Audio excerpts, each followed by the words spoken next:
Today we will show you how to properly thaw and plate ATCC's HepatoXcell cryopreserved primary human hepatocytes. This video provides a comprehensive overview of the essential equipment, supplies, and step-by-step procedures to ensure successful cell plating and maintain cell viability. Before we begin, we'll go over the necessary reagents and equipment needed for this protocol. Reagents needed include hepatocyte thawing medium, hepatocyte plating medium, hepatocyte maintenance medium, and cell basement membrane. In addition, we will need the following consumables: an ampule of HepatoXcell Pro or HepatoXcell Plus, 50 ml conical tubes, 24-well collagen 1 coated plates, and wide-bore 1 ml micropipette tips. Ensure you have the following equipment: a water bath set at 37 degrees Celsius, a BSL-2 biological safety cabinet or hood, a centrifuge capable of reaching 100 G, an incubator set at 5% CO2 and 37 degrees Celsius, a microscope, a timer, and an ice bucket. For counting hepatocytes, you will need micropipettes of various sizes, hemocytometer with cover slip or disposable alternative, 0.1% trypan blue, a manual tally cell counter, microcentrifuge tube, and a conical tube. Now let's walk through the hepatocyte thawing and plating procedure. First, aliquot hepatocyte plating medium into a 50 ml conical tube. Then warm hepatocyte plating medium in a 37 degrees Celsius water bath for 15 to 30 minutes. Aliquot 19 milliliters of hepatocyte thawing medium per ampule of hepatocytes in a 50 ml tube and equilibrate to room temperature. Retrieve frozen ampule from liquid nitrogen, handling only by the cap. Thaw ampule by gently swirling in 37 degrees Celsius water bath until only a sliver of ice remains, which will take approximately 90 to 120 seconds. Make sure not to submerge the cap, as this can allow water to enter the ampule and contaminate the content. Keeping the ampule upright, disinfect with 70% ethanol and transfer to the biosafety cabinet.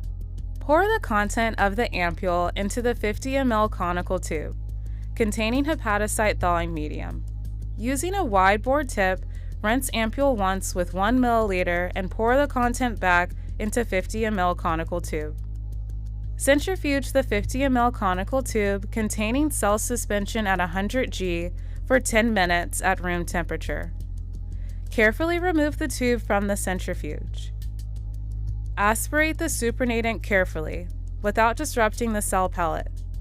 Add 1 milliliter of warm plating medium and gently rock the tube to resuspend the pellet.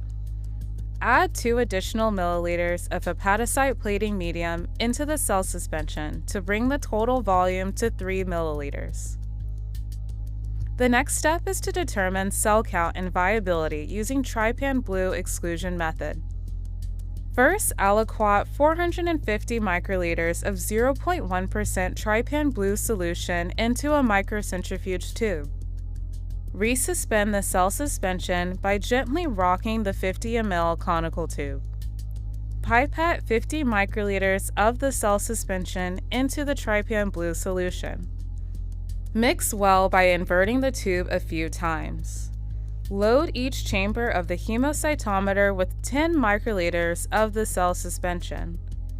Count hepatocytes using a bright field microscope at a 10x objective.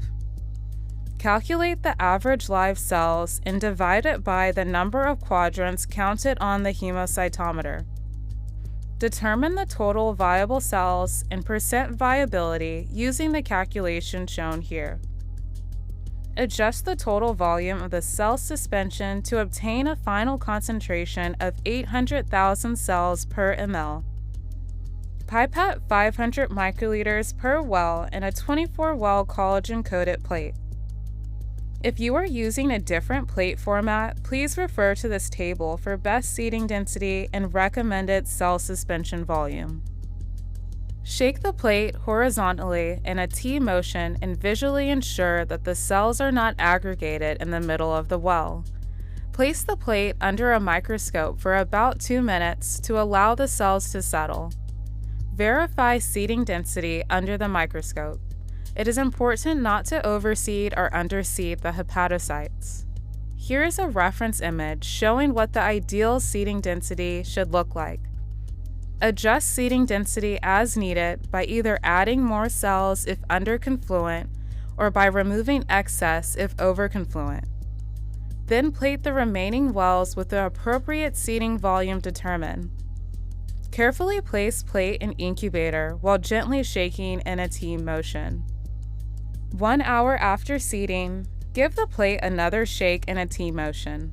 This step facilitates the removal of dead cells from collagen-coated surface, allowing viable hepatocytes to spread and form a uniform monolayer. 2 hours after seeding, transfer the plate to the biosafety cabinet. Shake the plate to dislodge any dead cells. Replace medium with fresh, pre-warmed plating medium. Place the plate back in the incubator. 4 to 6 hours after initial seeding, hepatocytes are overlaid with cell basement membrane. It is recommended for hepatocyte culture to use 0.3 milligrams per ml of cell basement membrane diluted in cold hepatocyte maintenance medium. Here is how to calculate the dilution of cell basement membrane. Keep the diluted cell basement membrane solution on ice to prevent premature solidification. Transfer the plate to the biosafety cabinet. Shake the plate to dislodge any dead cells. Replace medium with the cold cell basement membrane solution. Place the plate back in the incubator. Here we see the hepatocytes beginning to spread out, forming an early stage of the monolayer. Maintain the culture by refreshing medium daily with 500 microliters of pre-warmed hepatocyte maintenance medium. Image the cells as desired. At 24 hours after seeding, hepatocytes typically form a well-established monolayer. As shown here, the cells are spread out with clearly visible nuclei and exhibit a polygonal cobblestone-like morphology. Maintain the culture as required by replacing the hepatocyte maintenance medium daily. Following these steps with precision and care will ensure high-quality hepatocyte cultures are ready for downstream applications. Thank you for your attention, and please refer to the full HepatoXcell user manual for detailed reference.